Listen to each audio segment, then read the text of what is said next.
Hi guys, it's now the beginning of February, so what I thought I'd do is give you a rundown of the figures of how the car performed in probably the toughest month for an electric car in January in the UK. I'm based down in Devon, so we do get slightly milder winters, but I would say this January, even for down here, has been particularly cold. We've had lots of frost, we've had lots of rain, so it's been really pretty poor demanding driving conditions for an electric car. I think what I'd do is I'll go through the figures of how many miles I've done and how that's compared to like a fuel car and see where I've saved money.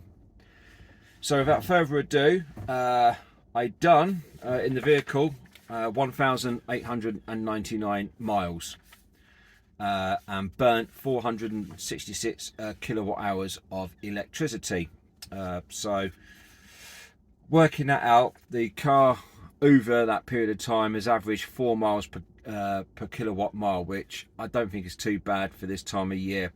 I know other EVs do struggle, and I've seen some real range videos on YouTube where cars have struggled to do 2 to 3 miles per kilowatt hour. So I don't think 4 miles per kilowatt hour is not too bad. What I've done is I've looked at the comparison between what that would look like if I had a petrol car. I've worked on an average like hybrid type of vehicle, which around town would do about 50 mile per gallon. My Toyota Yaris, which I had before, that's what it would average. So those figures at 1,899 miles, we're looking at 38 gallons of fuel I would have used over that period in January if my car averaged 50 mile per gallon. I've averaged the price at about 140 a litre, so about £5.25 a gallon. So my total fuel would have been, with a fuel car, would have been £199 and 50 pence. So, you know, call it 200 quid. My electric, I'm on OVO Anytime. I don't use superchargers, so I didn't use any superchargers or any public chargers.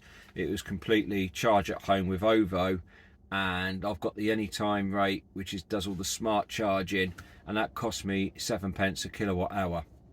So my electric bill for January for that period of time was £33. So in total, I've saved £166 if I compare to having a petrol car. So pretty pleased with those figures, particularly for the time of year. I'll be interested to see as the months get warmer how those figures change in terms of the car.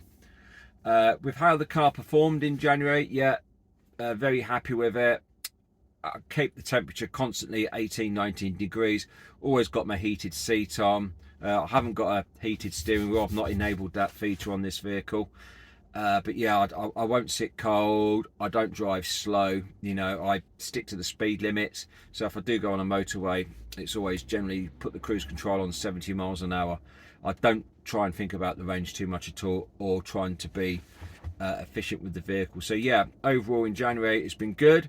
I've had a couple of incidents with the vehicle. I'll put those videos on in terms of a couple of accidents I've had and how I've got around to getting those fixed. So yeah, you know, it's what happens when you own a taxi.